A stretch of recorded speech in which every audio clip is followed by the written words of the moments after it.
He tells you he loves your mind, but then he forgets every word you say. He tells you you're different, special, not like anyone else he's ever met. But then he treats you exactly like every woman who came before you, slotting you into a pre-written script where your role is to admire him, and no matter what you do, no matter how much you give, it never seems to be enough.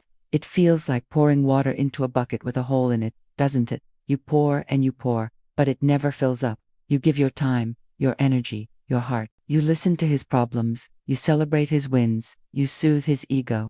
But when it's your turn, when you need something back, there's a silence, a distance, and you're left wondering, what did I miss? What more do I have to do? This feeling isn't an accident. For many of us, especially as women, we've been subtly conditioned, from a very young age, to earn love.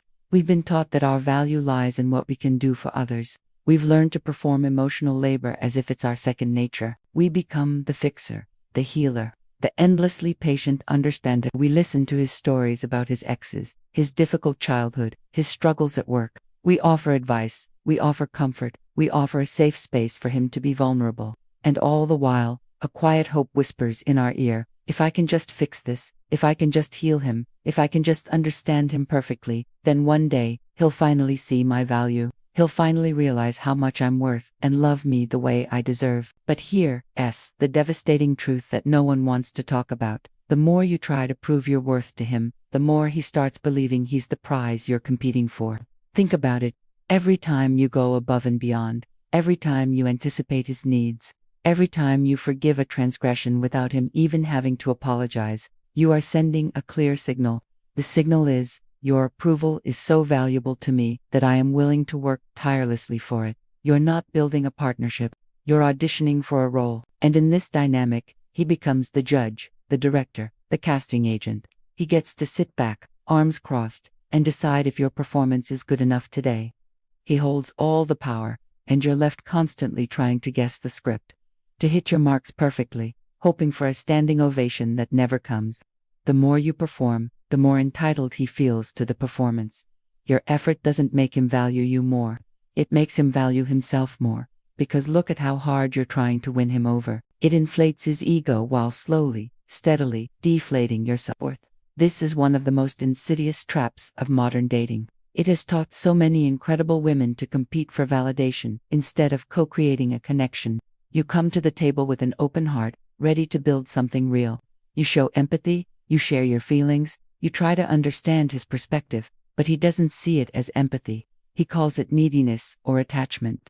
He sees your emotional openness as a weakness to be managed. So you adjust. You try a different approach. You've heard about boundaries, so you try to set them. You say, I'm not comfortable with that, or I need you to communicate more clearly. But he doesn't see a healthy boundary. He calls it having an attitude. He accuses you of being difficult, of starting arguments, of not being the chill girl he thought you were. You think you're building a connection, brick by emotional brick. You're sharing vulnerabilities, creating inside jokes, planning for a future. But from his perspective, he's not building anything. He's testing. He's testing how far he can push you, how much inconsistency you'll tolerate, how many times you'll accept the last-minute cancellation, how many times you'll let him disappear for days and then reappear with a casual, hey, what's up? As if nothing happened. He's not testing the strength of the connection. He's testing the elasticity of your self-worth. He wants to see how far it can stretch before it snaps. Let me be crystal clear. This is not love. It is control disguised as chemistry.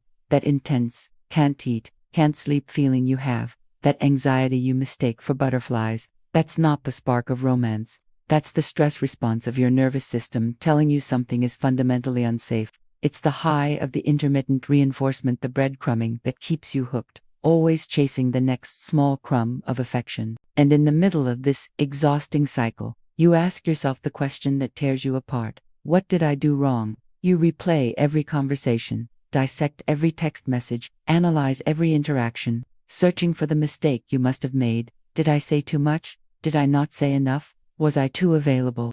Was I not available enough? But wrong isn't the right question. You're relooking for an error in your own behavior because you've been conditioned to believe that you control the outcome. The real, game-changing question is this: why do you keep trying to win a game with someone who isn't even playing by the same rules? You're playing chess, thinking strategically about every move, trying to build a future together. He's playing checkers, simply trying to take as many of your pieces as he can. You are not on the same team. You are not even in the same sport. When love becomes a performance, the applause, the validation, always belongs to the other person. You are the performer, and he is the audience. And the audience gets to decide when the show is over. You will never, ever be enough for someone who measures love by how much control they have over your emotions. It's an impossible standard to meet because the goalpost is always moving. In his world, your vulnerability isn't a gift to be cherished. It's currency to be spent. When you open up to him, he sees it as leverage. He learns your insecurities, your fears, your deepest desires, not to protect them, but to use them to keep you off balance. And your silence, your waiting by the phone, your anxious rereading of his texts, that is his proof. That is his evidence that he still owns your focus, that he still occupies prime real estate in your mind rent-free. This is why the more you try to explain yourself, the more you lose your own clarity. You get tangled up in his logic, trying to make him understand your feelings, but he isn't interested in understanding. He's interested in winning the argument. The more you try to prove your worth, the less he respects you for it. It's a paradox. Your effort to be valued is the very thing that devalues you in his eyes. But here is where you take your power back. The moment you stop chasing his understanding, the entire dynamic collapses. It's like a house of cards. Your confusion, your pleading, your endless attempts to fix things, that was the foundation.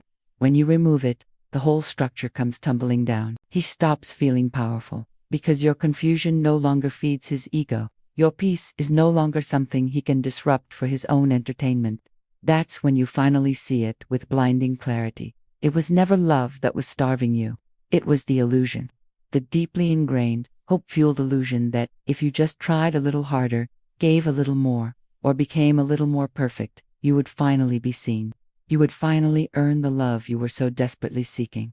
The truth is, you don't need to be enough for him. You never did. You need to be enough for your own peace. Your primary responsibility is to the well-being of your own heart and mind. You are not on this earth to run an endless campaign to convince someone of your value. You are not here to audition for a supporting role in someone else's life. You are here to remember your own inherent worth, and to see what happens when you stop trying to earn something that was never love to begin with. It was only a hunger for validation. And that, right there, is the truth that sets you free. Thank you so much for watching. If this resonated with you, please consider liking this video and subscribing to the channel for more content that helps you reclaim your power. Take care of yourselves.